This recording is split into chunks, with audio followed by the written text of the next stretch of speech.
옛날 조선시대 경상도 옥정리라는 마을의 외곽의 한 과부가 새로이 자리를 잡았습니다. 동구박 산자락에 위치한 외딴 집에 둥지를 튼 그 과부는 마을에 발을 들인 그날부터 200여 가구나 되는 마을 사내들의 입방아에 한껏 올랐답니다.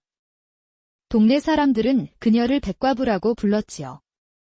백과부는 본디 이름이 강씨라 했으나 하얀 피부와 고운 얼굴빛으로 주변 사람들이 백씨라 불렀습니다. 그 백씨가 어디서 왔는지, 어떤 사연을 안고 이 마을에 정착했는지는 아무도 알지 못했습니다. 다만 먼 고을에서 흘러 들어왔다는 소문만이 파다했답니다. 이보게, 그 백과부가 상서롭지 못하다는 소문이 돌더구먼. 지아비가 복상사를 했다는 소문이 있다지. 대체 누가 그런 소문을 퍼뜨렸다는 말이요? 여기저기 떠돌아다니며 물건을 파는 박물장수가 그랬다 하더군. 마을 느티나무 아래 장기판에 둘러앉은 노인들과 한량들이 수군거렸습니다. 장기판은 금세 시들해지고 온 동네 열기는 과부에 관한 밑도 끝도 없는 뜬 소문으로 들끓었지요. 그 과부가 남편을 셋이나 잡아먹었다는 소문도 있더구만. 아니, 여주까지 가서 진사어른 하나를 꼬셔서 같이 살다가 진사어른이 갑자기 객사했다는 소문도 들었소. 마을 사람들은 주막에 모일 때마다 과부에 대한 이야기로 꽃을 피웠답니다. 그러나 정작 아무도 그 과부를 직접 마주한 사람은 없었지요. 다들 듣기로는 소문에 의하면이라는 말로 이야기를 시작할 뿐이었답니다. 가끔 집 바깥으로 나와 모습을 드러내는 30대 초반의 과부는 도톰한 입술과 살짝 흘겨보는 눈매의 새끼가 흘러넘치는 여인이었답니다. 매듭끈으로 단단히 조인 허리는 잘록하고 두 쪽 궁둥이는 탱탱하였으며 걸을 때마다 치마가 바람결에 나부끼면 남정네들의 눈길이 절로 따라갔지요. 저 과부의 몸매가 어찌 그리 빼어난지. 아마도 삼남지방을 다 뒤져봐도 저리 고운 자태는 찾아보기 힘들겠구려. 조선 팔도에서 이름난 미인들도 백과부의 자태에는 미치지 못할 정도로 그 아름다움은 천상의 선녀가 하강한 듯 했답니다. 그 고운 얼굴과 몸매로 남정네들의 마음을 사로잡았지만 백과부는 누구에게도 쉽게 마음을 열지 않았습니다. 얼마 지나지 않아 백과부는 얼굴이 살짝 얼근 공보 부엌대기 처녀를 데리고 흑담의 초가지붕을 얹은 집에서 주막을 차렸답니다. 사실 이 부엌대기 처녀는 백과부의 먼 친척으로 천하의 고아였기에 백과부가 데려와 함께 살게 되었다고 합니다. 저 술독에 있는 술을 가져오너라. 네, 마님. 금방 가져오겠습니다. 이렇게 부엌대기 처녀를 부리며 술과 안주를 파는 주막을 운영하기 시작했지요. 주막에는 곧 손님들이 북적이기 시작했습니다. 낮에는 나이 지긋한 노인들이 막걸리 한 사발로 하루의 피로를 풀고 밤이면 젊은 한량들이 모여 흥청망청 놀았답니다. 동네 사내들이 삼삼오오 모여들어 호시탐탐 과부의 붉은 치마를 벗길 기회를 노렸지요. 그들 사이에서는 백과부의 정체를 놓고 온갖 추측이 난무했습니다. 저 과부가 원래는 기생이었다고 하더군. 서울 남대문 근처에서 이름을 날리다가 어떤 양반과 도망쳤다가 그 양반이 죽자 여기로 숨어들었다는 것이지. 무슨 소리? 내가 들은 바로는 평양감사의 첩이었다고 하던데. 주막의 인기가 높아질수록 백과부에 대한 소문은 더욱 무성해졌답니다. 그러나 백과부는 누구에게도 자신의 과거에 대해 말하지 않았고 술값만 제대로 내면 누구에게나 공평하게 대했습니다. 한편 이 마을에는 홍진사라는 이가 살고 있었습니다. 그는 조상대대로 내려온 땅이 넓어 마을에서 손꼽히는 부자였지요. 35의 나이에 아직 장가도 들지 않은 홍진사는 날마다 백과부의 주막을 드나들며 그녀를 탐했답니다.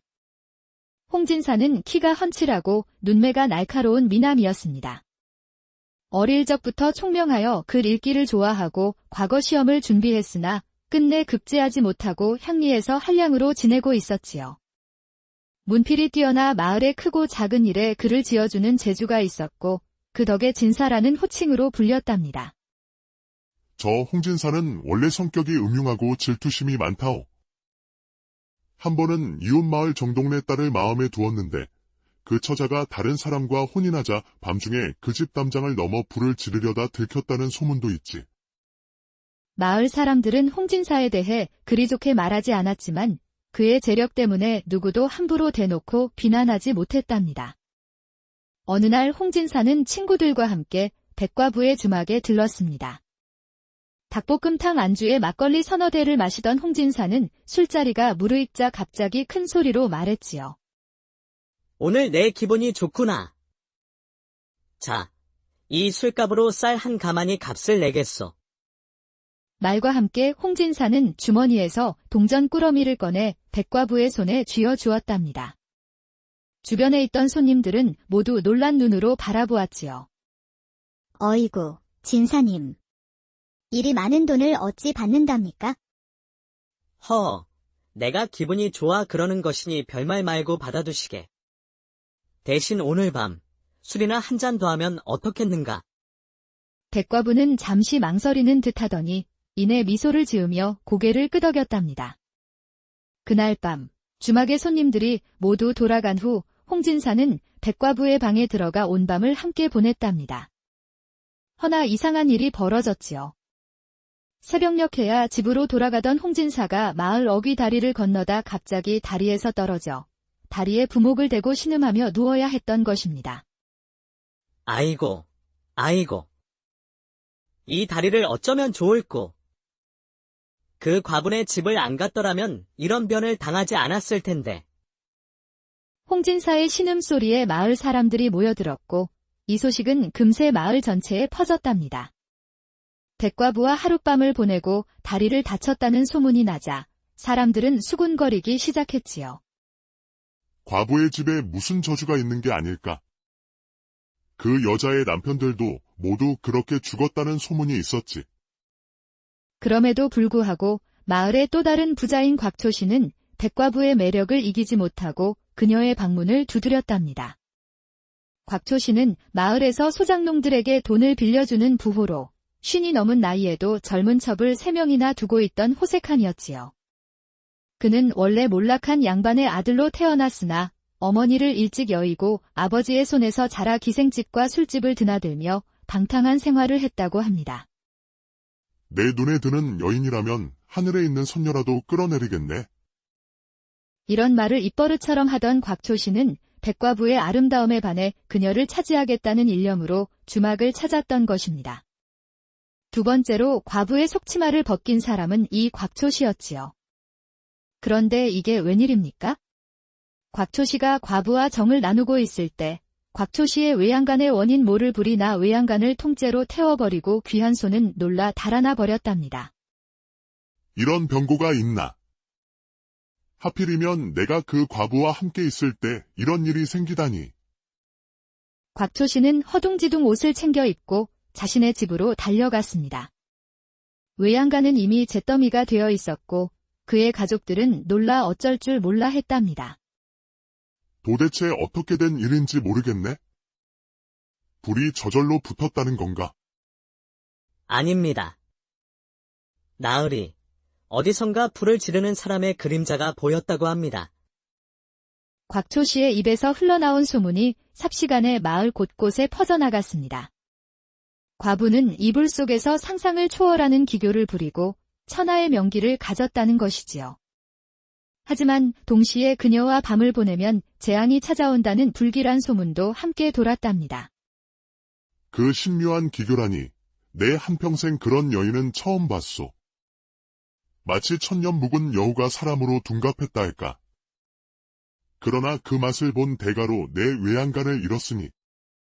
곽초씨의 이야기를 들은 마을 사람들은 더욱 두려움과 호기심 사이에서 갈등했습니다.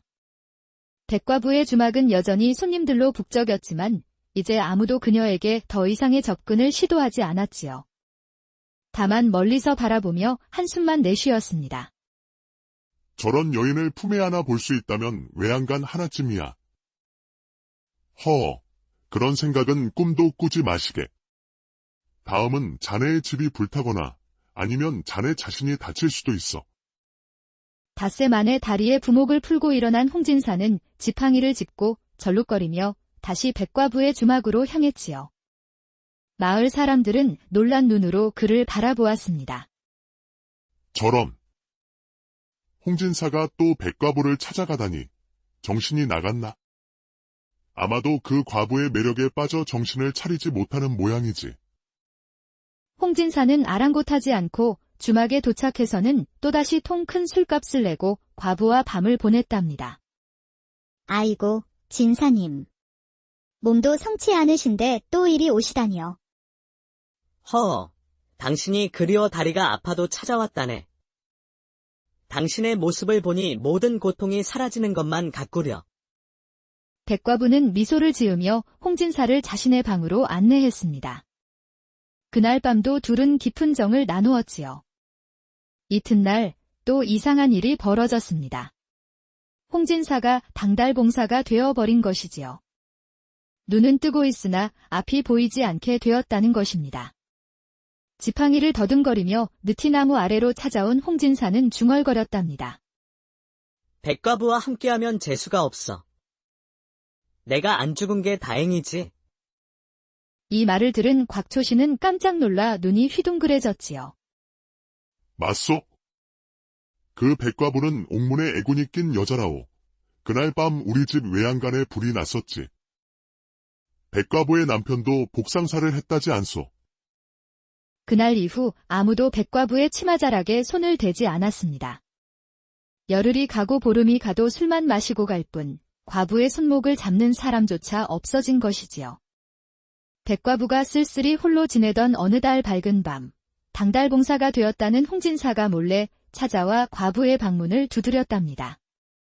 그는 지팡이를 짚은 채 더듬거리며 왔지만 이상하게도 백과부의 집은 정확히 찾아왔지요. 누구십니까? 이 밤중에. 나요. 홍진사라오. 문 좀 열어주시게. 백과부는 놀란 눈으로 문을 열었습니다. 그녀의 앞에는 지팡이를 짚고 허공을 더듬는 홍진사가 서 있었지요. 진사님, 어찌 이 밤중에? 그것도 그런 몸으로 찾아주시다니요. 당신이 그리워 참을 수가 없었소. 다른 사람들은 당신을 두려워하지만 나는 그런 소문에 흔들리지 않소. 내 눈이 멀고 다리가 부러져도 당신을 포기할 수 없어. 홍진사의 말에 백과부는 감동했는지 그를 안으로 안내했습니다. 이제는 통 큰 술값은커녕 공짜로 술을 얻어 마시면서 백과부와 밤을 보냈지요. 이후로도 홍진사는 종종 밤중에 몰래 백과부를 찾아와 그녀의 외로움을 달래주었답니다. 진사님, 내 한 가지 궁금한 것이 있어. 눈이 멀어 앞이 보이지 않으신다면서 어찌 밤중에 이 집을 정확히 찾아오시는 거죠? 사랑의 힘이라오. 당신을 향한 내 마음이 길을 인도하는 것이지. 백과부는 의심스러운 눈길로 홍진사를 바라보았지만 그는 능숙하게 시선을 피하며 마치 정말 앞을 보지 못하는 사람처럼 행동했답니다. 홍진사의 연기는 너무나 완벽했기에 백과부는 그의 말을 믿을 수밖에 없었지요. 세월이 흘러 반년쯤 지났을 때 마을의 노인 한 명이 주막에서 술을 마시다가 우연히 홍진사가 멀쩡히 걸어가는 모습을 목격했습니다. 홍진사는 자신이 당달봉사가 되었다고 주장했지만 노인이 보기에는 멀쩡히 앞을 보고 있는 것 같았답니다. 이상하구먼. 저 홍진사가 눈이 멀었다고 하는데 내가 보기엔 글쎄. 노인은 조심스럽게 홍진사를 지켜보았습니다. 홍진사는 사람들이 많은 곳에서는 지팡이를 짚고 허공을 더듬었지만 잠시 혼자 있을 때는 멀쩡히 주변을 살폈던 것이지요. 이런 사기꾼 같으니 사람들을 속이고 있었구나. 노인은 화가 나서 즉시 마을 사람들에게 이 사실을 알리려 했습니다. 하지만 홍진사는 그런 노인의 의도를 눈치챘는지 재빨리 그를 한적한 곳으로 불러내었지요. 노인장, 잠시 말씀 좀 나눕시다. 네 이놈. 사람들을 속이고 있었구나. 당장 모두에게 알리겠다. 노인장, 그러지 마시고 이걸 받으시지요. 홍진사는 주머니에서 동전 꾸러미를 꺼내 노인의 손에 쥐어주었습니다. 노인은 잠시 갈등하는 듯했으나 결국 그 무게에 마음이 기울어졌지요. 흥, 그래. 내가 늙어 눈이 어두워 착각했나 보구먼. 나는 이제 아무것도 모른다네. 이렇게 홍진사의 계략은 완벽하게 이어졌습니다. 그는 마을 사람들 앞에서는 여전히 당달봉사 행세를 하며 지팡이를 짚고 다녔지만 밤중에는 백과부를 찾아가 그녀의 마음을 사로잡았답니다. 마을 사람들은 여전히 백과부를 두려워하며 그녀의 주막에 가도 해질 무렵이면 서둘러 집으로 돌아갔지요. 그러나 백과부의 주막은 여전히 잘 되었고 그녀는 홍진사와의 관계로 더 이상 외롭지 않게 되었습니다. 당신은 참 용기 있는 사람이에요. 다른 사람들은 모두 나를 무서워하는데 사랑은 그 어떤 두려움보다 강한 법이지요. 당신을 처음 본 순간부터 내 마음은 당신의 것이었소.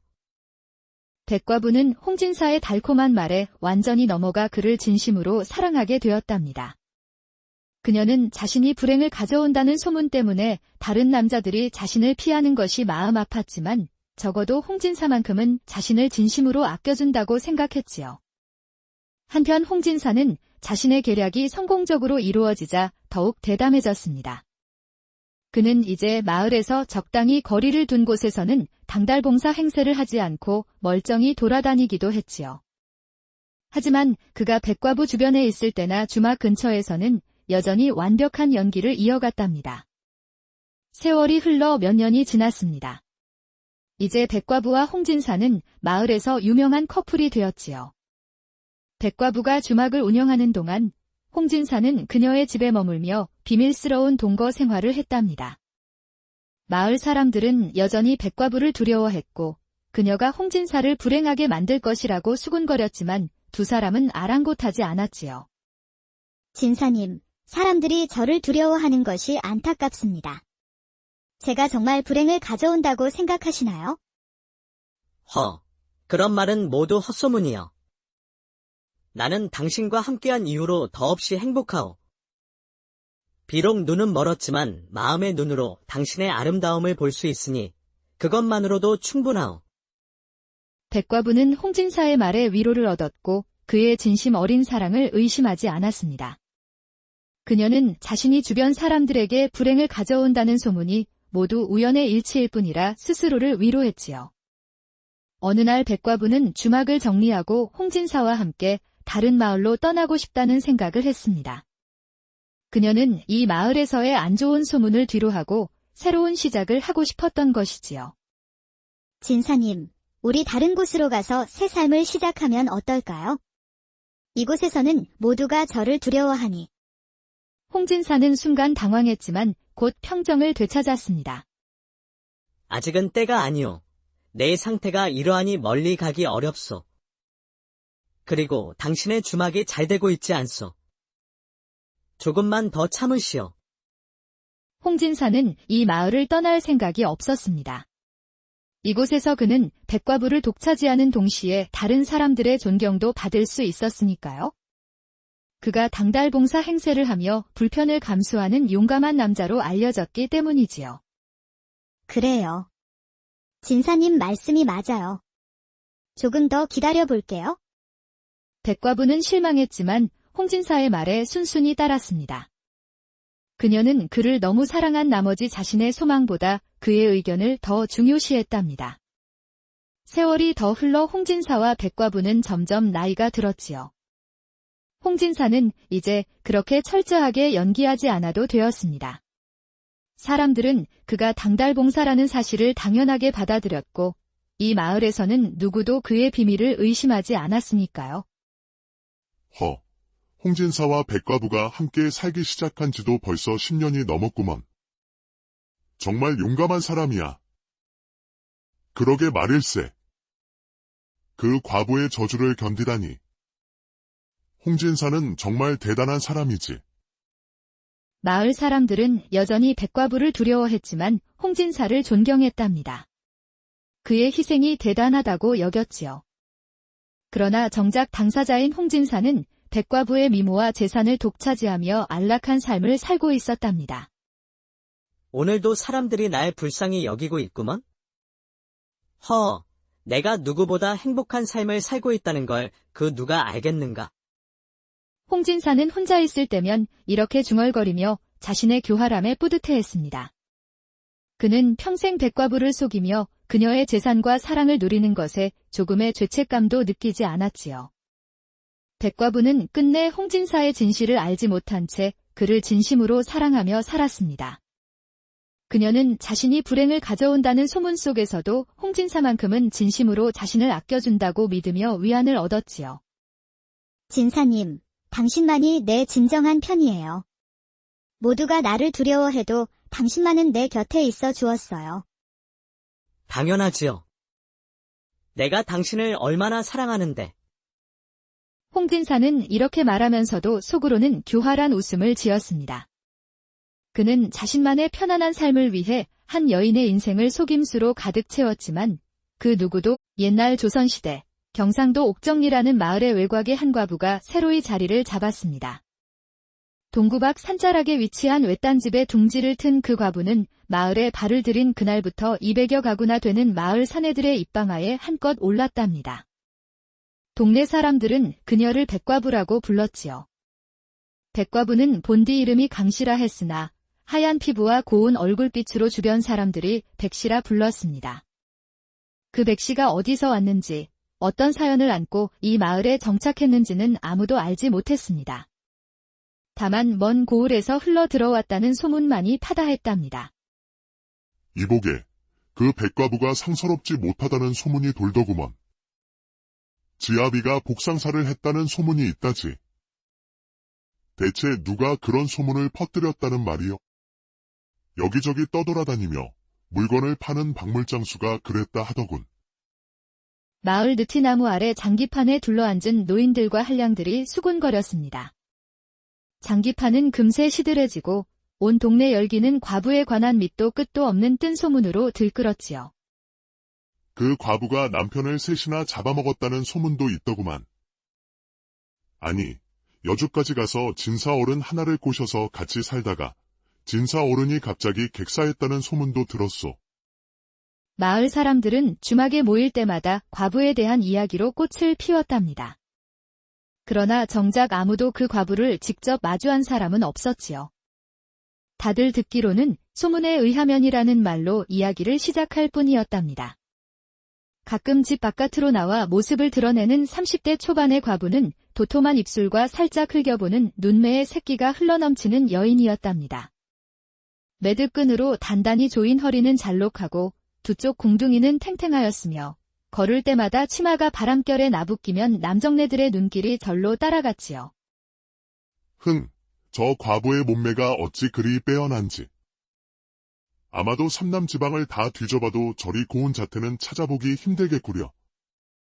조선 팔도에서 이름난 미인들도 백과부의 자태에는 미치지 못할 정도로 그 아름다움은 천상의 선녀가 하강한 듯 했답니다.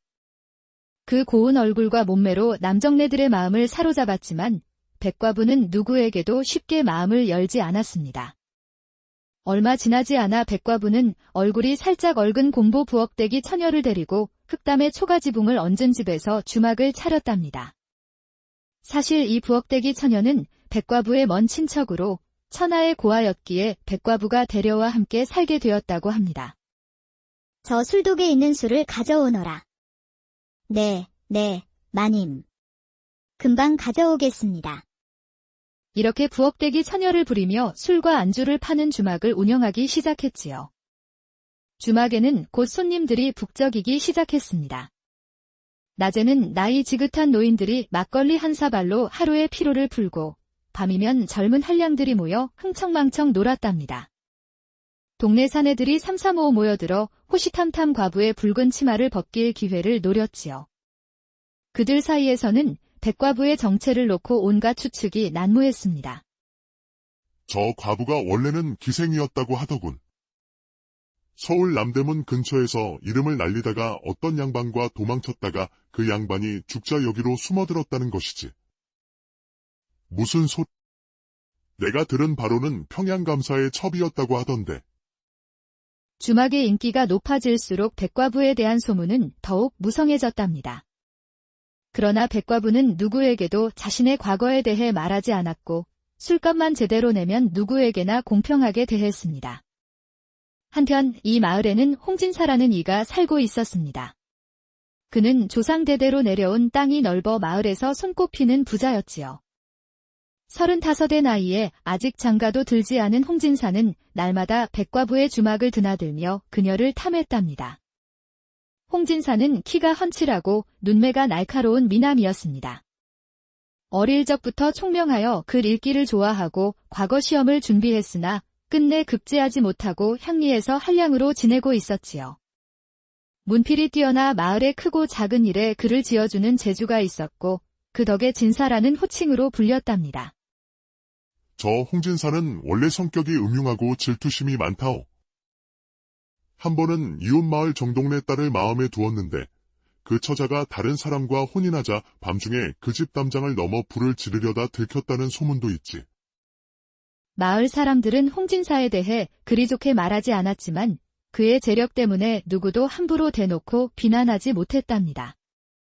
어느 날 홍진사는 친구들과 함께 백과부의 주막에 들렀습니다. 닭볶음탕 안주에 막걸리 서너 대를 마시던 홍진사는 술자리가 무르익자 갑자기 큰 소리로 말했지요. 오늘 내 기분이 좋구나. 자, 이 술값으로 쌀 한 가마니 값을 내겠어. 말과 함께 홍진사는 주머니에서 동전 꾸러미를 꺼내 백과부의 손에 쥐어주었답니다. 주변에 있던 손님들은 모두 놀란 눈으로 바라보았지요. 어이구, 진사님. 이리 많은 돈을 어찌 받는답니까? 내가 기분이 좋아 그러는 것이니 별말 말고 받아두시게. 대신 오늘 밤 술이나 한 잔 더 하면 어떻겠는가?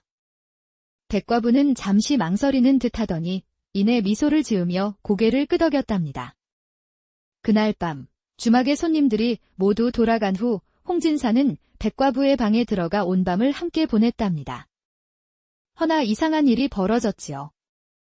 새벽녘에야 집으로 돌아가던 홍진사가 마을 어귀 다리를 건너다 갑자기 다리에서 떨어져 다리에 부목을 대고 신음하며 누워야 했던 것입니다.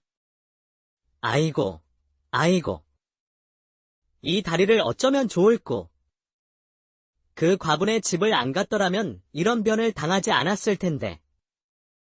홍진사의 신음소리에 마을 사람들이 모여들었고 이 소식은 금세 마을 전체에 퍼졌답니다. 백과부와 하룻밤을 보내고 다리를 다쳤다는 소문이 나자 사람들은 수군거리기 시작했지요. 과부의 집에 무슨 저주가 있는 게 아닐까?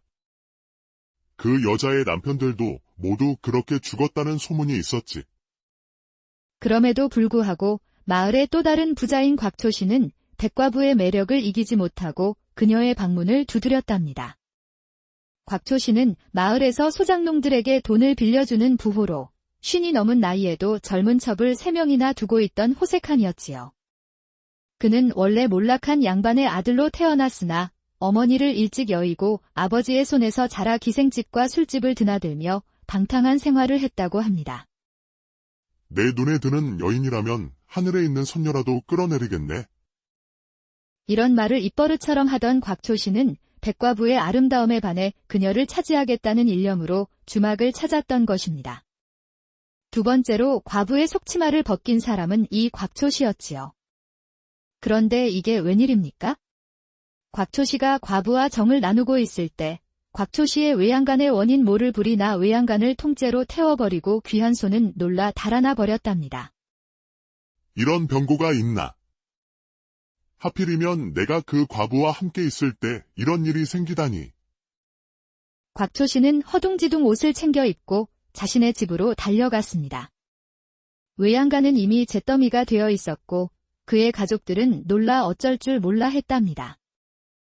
도대체 어떻게 된 일인지 모르겠네. 불이 저절로 붙었다는 건가? 아닙니다.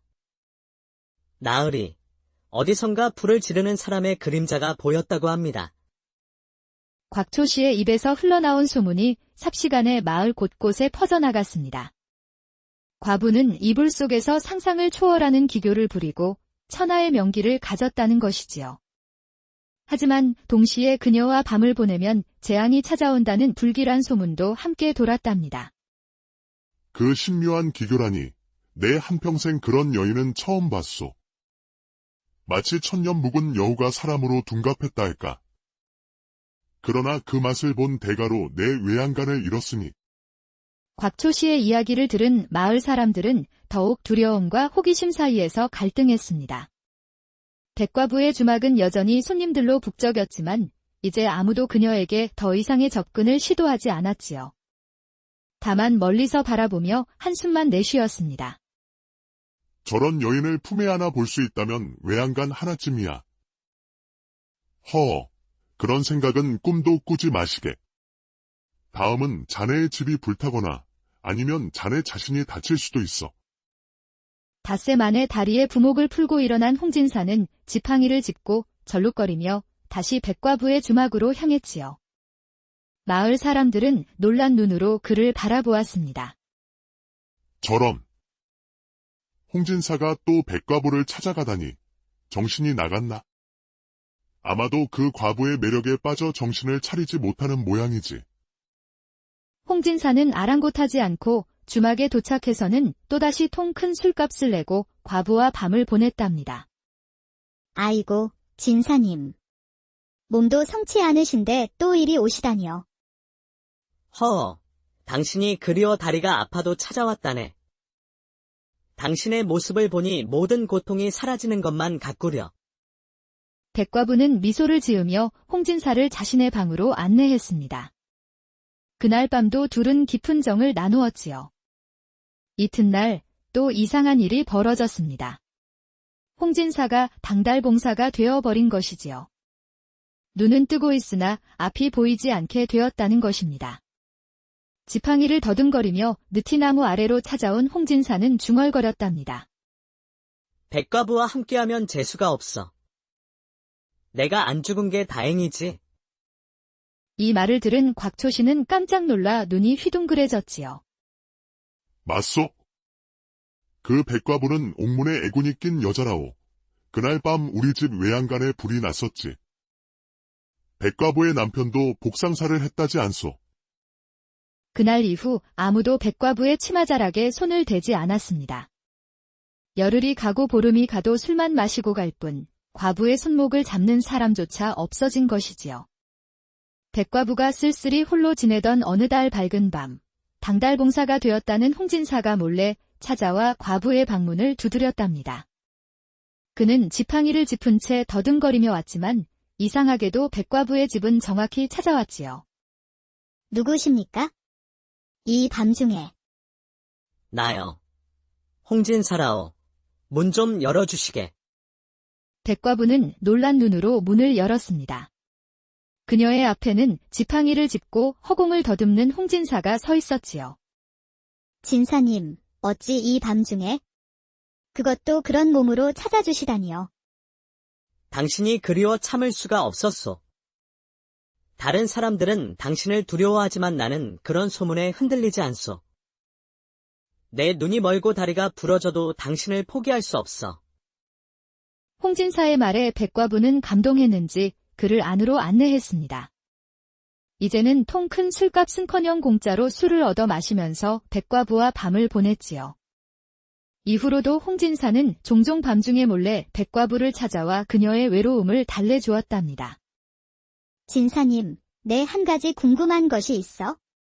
눈이 멀어 앞이 보이지 않으신다면서 어찌 밤중에 이 집을 정확히 찾아오시는 거죠? 사랑의 힘이라오. 당신을 향한 내 마음이 길을 인도하는 것이지.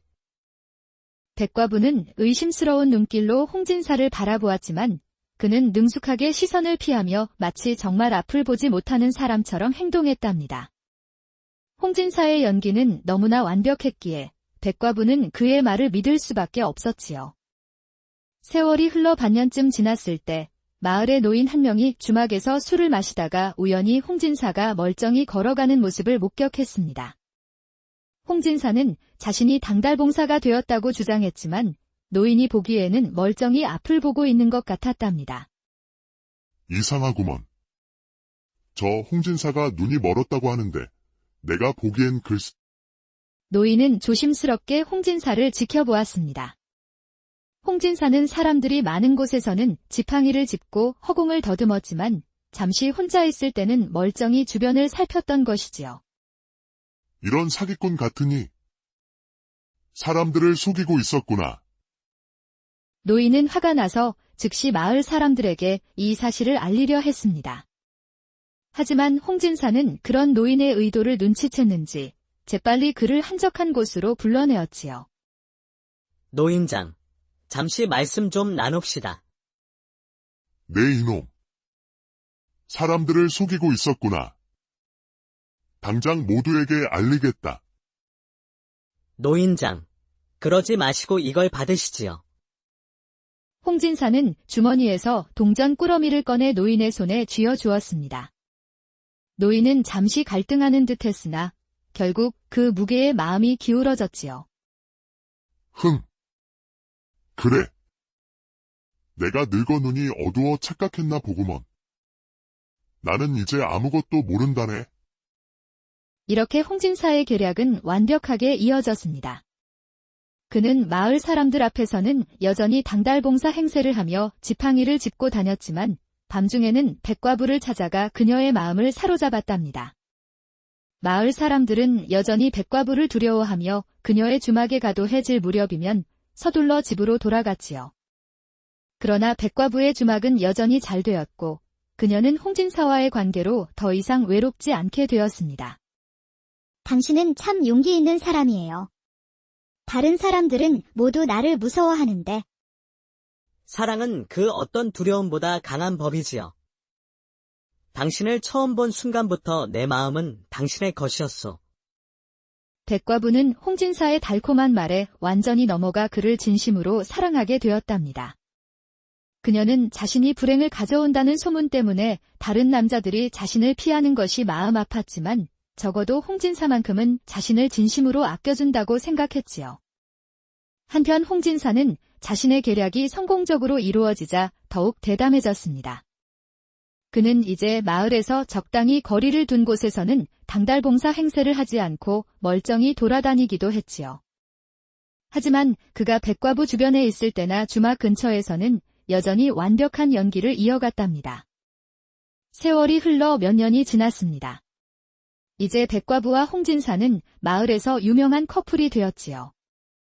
백과부가 주막을 운영하는 동안 홍진사는 그녀의 집에 머물며 비밀스러운 동거 생활을 했답니다.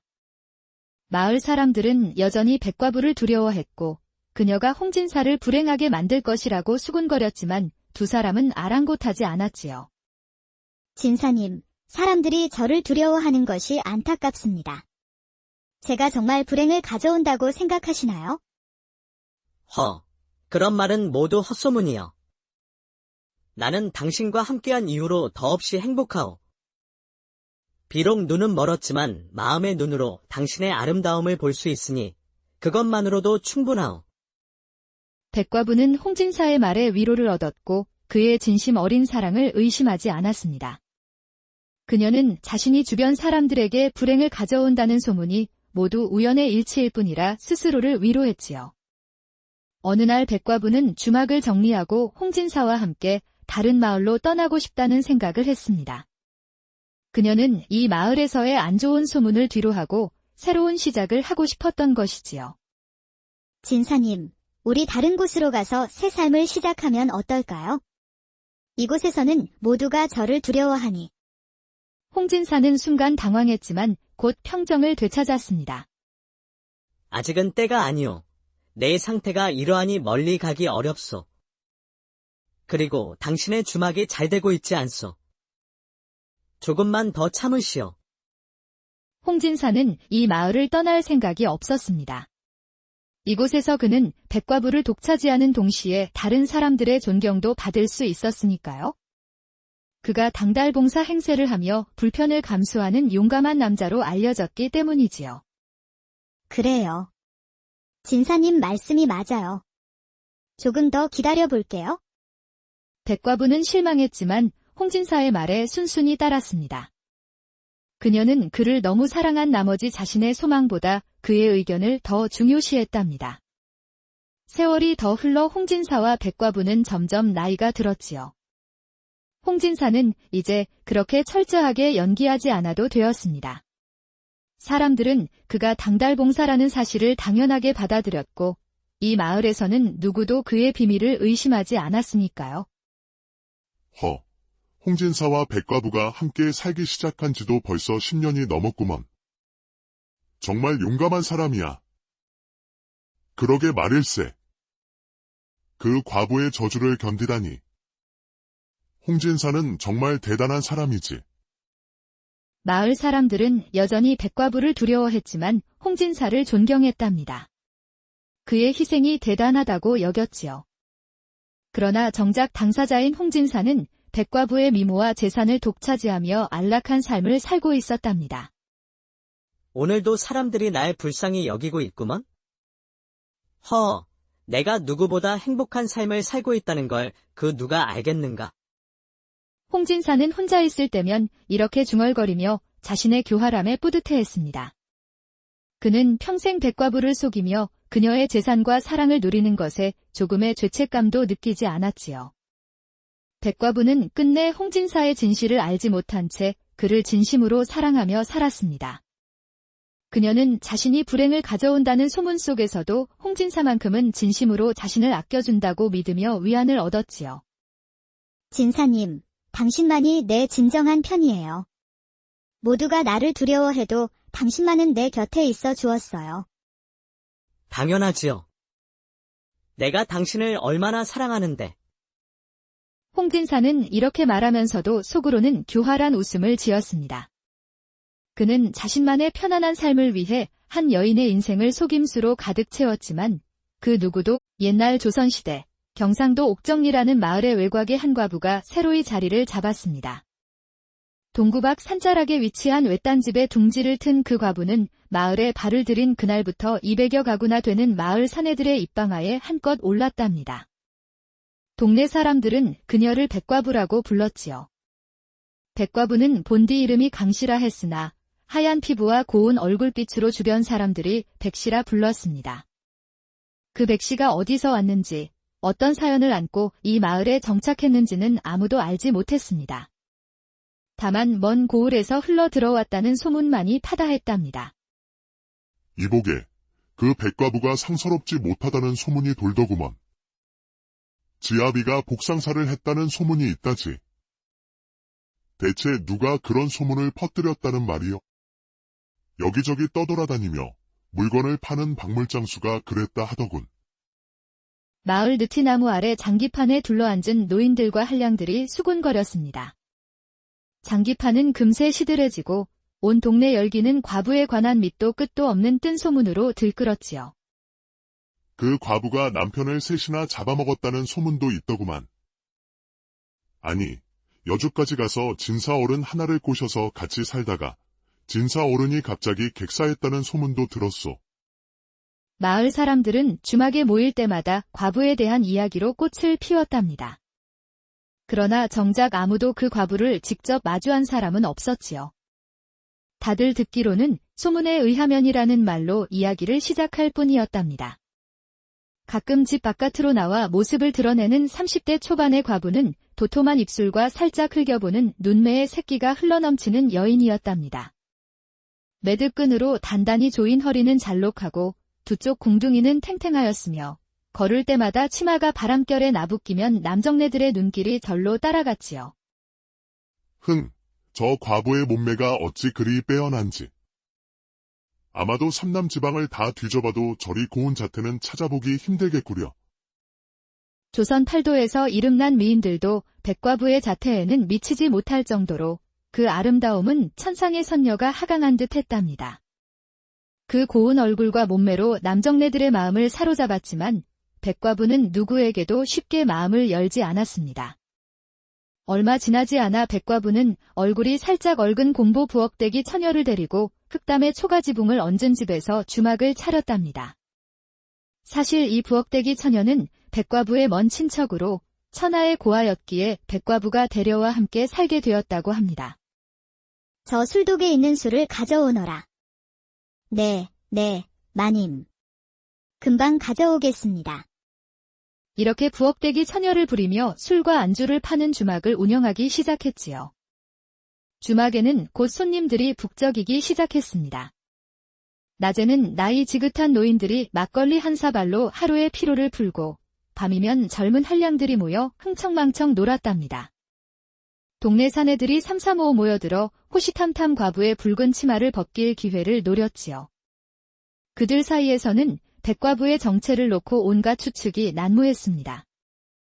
저 과부가 원래는 기생이었다고 하더군.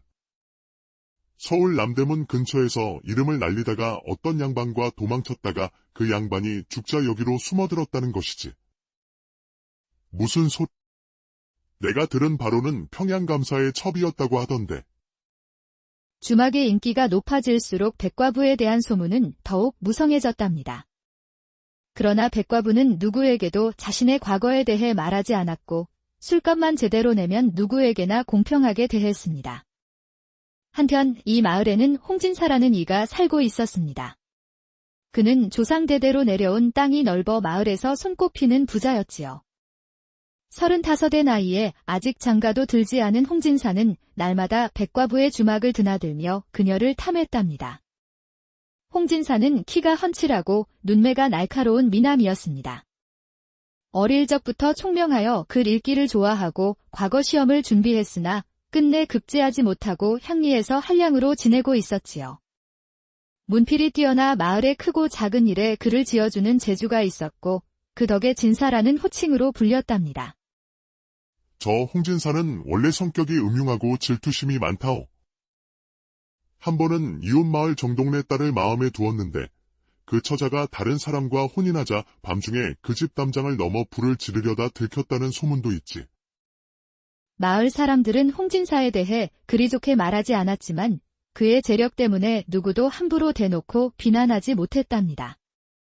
어느 날 홍진사는 친구들과 함께 백과부의 주막에 들렀습니다.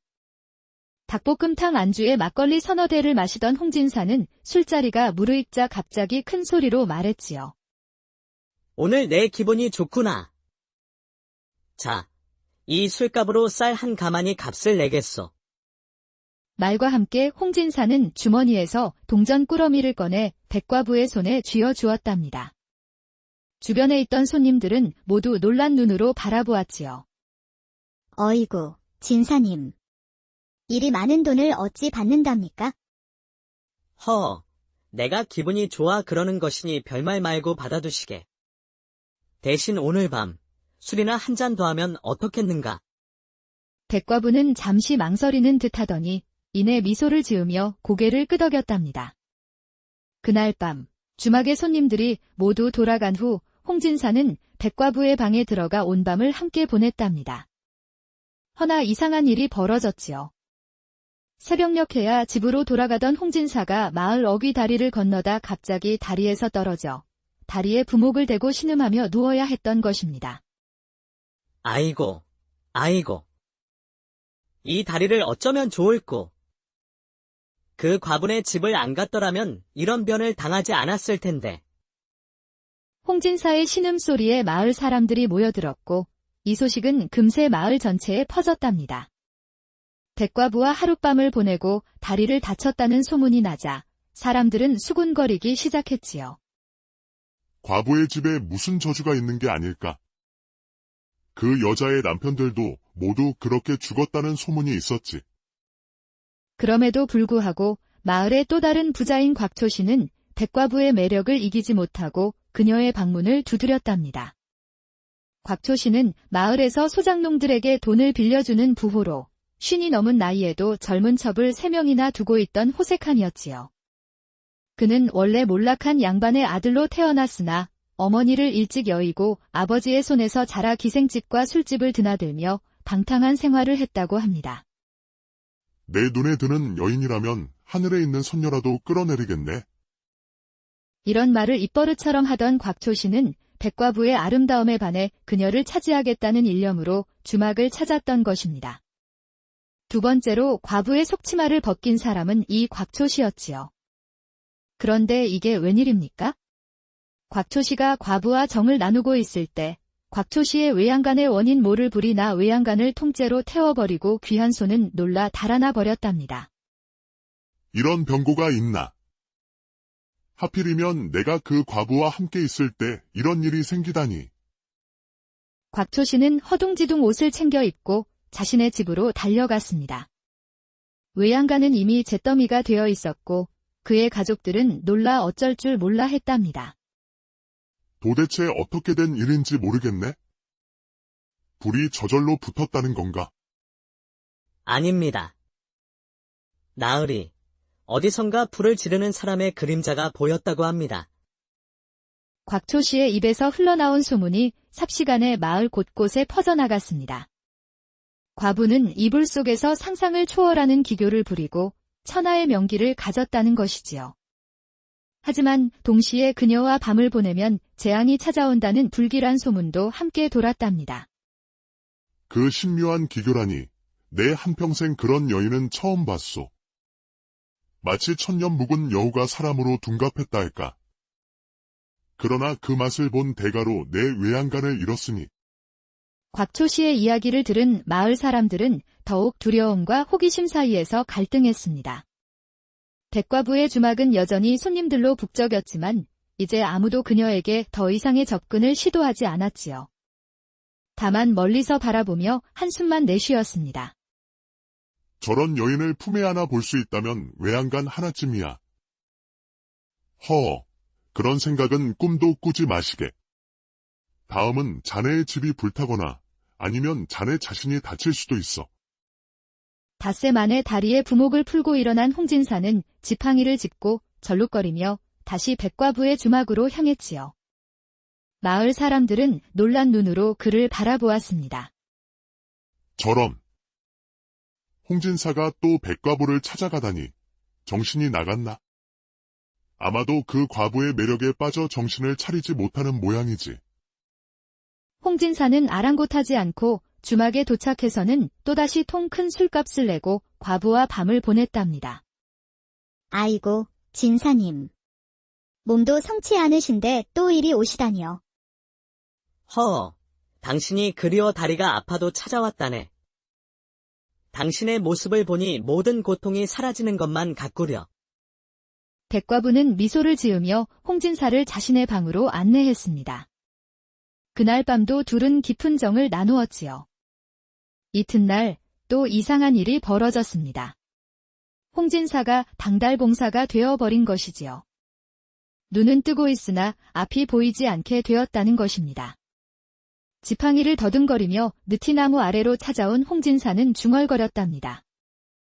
백과부와 함께하면 재수가 없어. 내가 안 죽은 게 다행이지. 이 말을 들은 곽초 씨는 깜짝 놀라 눈이 휘둥그레졌지요. 맞소? 그 백과부는 옥문에 애군이 낀 여자라오. 그날 밤 우리 집 외양간에 불이 났었지. 백과부의 남편도 복상사를 했다지 않소. 그날 이후 아무도 백과부의 치마자락에 손을 대지 않았습니다. 열흘이 가고 보름이 가도 술만 마시고 갈 뿐 과부의 손목을 잡는 사람조차 없어진 것이지요. 백과부가 쓸쓸히 홀로 지내던 어느 달 밝은 밤, 당달봉사가 되었다는 홍진사가 몰래 찾아와 과부의 방문을 두드렸답니다. 그는 지팡이를 짚은 채 더듬거리며 왔지만 이상하게도 백과부의 집은 정확히 찾아왔지요. 누구십니까? 이 밤중에. 나요. 홍진사라오. 문 좀 열어주시게. 백과부는 놀란 눈으로 문을 열었습니다. 그녀의 앞에는 지팡이를 짚고 허공을 더듬는 홍진사가 서 있었지요. 진사님, 어찌 이 밤중에? 그것도 그런 몸으로 찾아주시다니요. 당신이 그리워 참을 수가 없었소. 다른 사람들은 당신을 두려워하지만 나는 그런 소문에 흔들리지 않소. 내 눈이 멀고 다리가 부러져도 당신을 포기할 수 없어. 홍진사의 말에 백과부는 감동했는지 그를 안으로 안내했습니다. 이제는 통 큰 술값은커녕 공짜로 술을 얻어 마시면서 백과부와 밤을 보냈지요. 이후로도 홍진사는 종종 밤중에 몰래 백과부를 찾아와 그녀의 외로움을 달래주었답니다. 진사님, 내 한 가지 궁금한 것이 있어. 눈이 멀어 앞이 보이지 않으신다면서 어찌 밤중에 이 집을 정확히 찾아오시는 거죠? 사랑의 힘이라오. 당신을 향한 내 마음이 길을 인도하는 것이지. 백과부는 의심스러운 눈길로 홍진사를 바라보았지만 그는 능숙하게 시선을 피하며 마치 정말 앞을 보지 못하는 사람처럼 행동했답니다. 홍진사의 연기는 너무나 완벽했기에 백과부는 그의 말을 믿을 수밖에 없었지요. 세월이 흘러 반년쯤 지났을 때 마을의 노인 한 명이 주막에서 술을 마시다가 우연히 홍진사가 멀쩡히 걸어가는 모습을 목격했습니다. 홍진사는 자신이 당달봉사가 되었다고 주장했지만 노인이 보기에는 멀쩡히 앞을 보고 있는 것 같았답니다. 이상하구먼. 저 홍진사가 눈이 멀었다고 하는데 내가 보기엔 글쎄. 노인은 조심스럽게 홍진사를 지켜보았습니다. 홍진사는 사람들이 많은 곳에서는 지팡이를 짚고 허공을 더듬었지만 잠시 혼자 있을 때는 멀쩡히 주변을 살폈던 것이지요. 이런 사기꾼 같으니 사람들을 속이고 있었구나. 노인은 화가 나서 즉시 마을 사람들에게 이 사실을 알리려 했습니다. 하지만 홍진사는 그런 노인의 의도를 눈치챘는지 재빨리 그를 한적한 곳으로 불러내었지요. 노인장, 잠시 말씀 좀 나눕시다. 네 이놈. 사람들을 속이고 있었구나. 당장 모두에게 알리겠다. 노인장, 그러지 마시고 이걸 받으시지요. 홍진사는 주머니에서 동전 꾸러미를 꺼내 노인의 손에 쥐어주었습니다. 노인은 잠시 갈등하는 듯했으나 결국 그 무게에 마음이 기울어졌지요. 흥. 그래. 내가 늙어 눈이 어두워 착각했나 보구먼. 나는 이제 아무것도 모른다네. 이렇게 홍진사의 계략은 완벽하게 이어졌습니다. 그는 마을 사람들 앞에서는 여전히 당달봉사 행세를 하며 지팡이를 짚고 다녔지만 밤중에는 백과부를 찾아가 그녀의 마음을 사로잡았답니다. 마을 사람들은 여전히 백과부를 두려워하며 그녀의 주막에 가도 해질 무렵이면 서둘러 집으로 돌아갔지요. 그러나 백과부의 주막은 여전히 잘 되었고 그녀는 홍진사와의 관계로 더 이상 외롭지 않게 되었습니다. 당신은 참 용기 있는 사람이에요. 다른 사람들은 모두 나를 무서워하는데 사랑은 그 어떤 두려움보다 강한 법이지요. 당신을 처음 본 순간부터 내 마음은 당신의 것이었소. 백과부는 홍진사의 달콤한 말에 완전히 넘어가 그를 진심으로 사랑하게 되었답니다. 그녀는 자신이 불행을 가져온다는 소문 때문에 다른 남자들이 자신을 피하는 것이 마음 아팠지만 적어도 홍진사만큼은 자신을 진심으로 아껴준다고 생각했지요. 한편 홍진사는 자신의 계략이 성공적으로 이루어지자 더욱 대담해졌습니다. 그는 이제 마을에서 적당히 거리를 둔 곳에서는 당달봉사 행세를 하지 않고 멀쩡히 돌아다니기도 했지요. 하지만 그가 백과부 주변에 있을 때나 주막 근처에서는 여전히 완벽한 연기를 이어갔답니다. 세월이 흘러 몇 년이 지났습니다. 이제 백과부와 홍진사는 마을에서 유명한 커플이 되었지요. 백과부가 주막을 운영하는 동안 홍진사는 그녀의 집에 머물며 비밀스러운 동거 생활을 했답니다. 마을 사람들은 여전히 백과부를 두려워했고 그녀가 홍진사를 불행하게 만들 것이라고 수군거렸지만 두 사람은 아랑곳하지 않았지요. 진사님, 사람들이 저를 두려워하는 것이 안타깝습니다. 제가 정말 불행을 가져온다고 생각하시나요? 그런 말은 모두 헛소문이요. 나는 당신과 함께한 이후로 더없이 행복하오. 비록 눈은 멀었지만 마음의 눈으로 당신의 아름다움을 볼 수 있으니 그것만으로도 충분하오. 백과부는 홍진사의 말에 위로를 얻었고 그의 진심 어린 사랑을 의심하지 않았습니다. 그녀는 자신이 주변 사람들에게 불행을 가져온다는 소문이 모두 우연의 일치일 뿐이라 스스로를 위로했지요. 어느 날 백과부는 주막을 정리하고 홍진사와 함께 다른 마을로 떠나고 싶다는 생각을 했습니다. 그녀는 이 마을에서의 안 좋은 소문을 뒤로하고 새로운 시작을 하고 싶었던 것이지요. 진사님, 우리 다른 곳으로 가서 새 삶을 시작하면 어떨까요? 이곳에서는 모두가 저를 두려워하니. 홍진사는 순간 당황했지만 곧 평정을 되찾았습니다. 아직은 때가 아니오. 내 상태가 이러하니 멀리 가기 어렵소. 그리고 당신의 주막이 잘 되고 있지 않소. 조금만 더 참으시오. 홍진사는 이 마을을 떠날 생각이 없었습니다. 이곳에서 그는 백과부를 독차지하는 동시에 다른 사람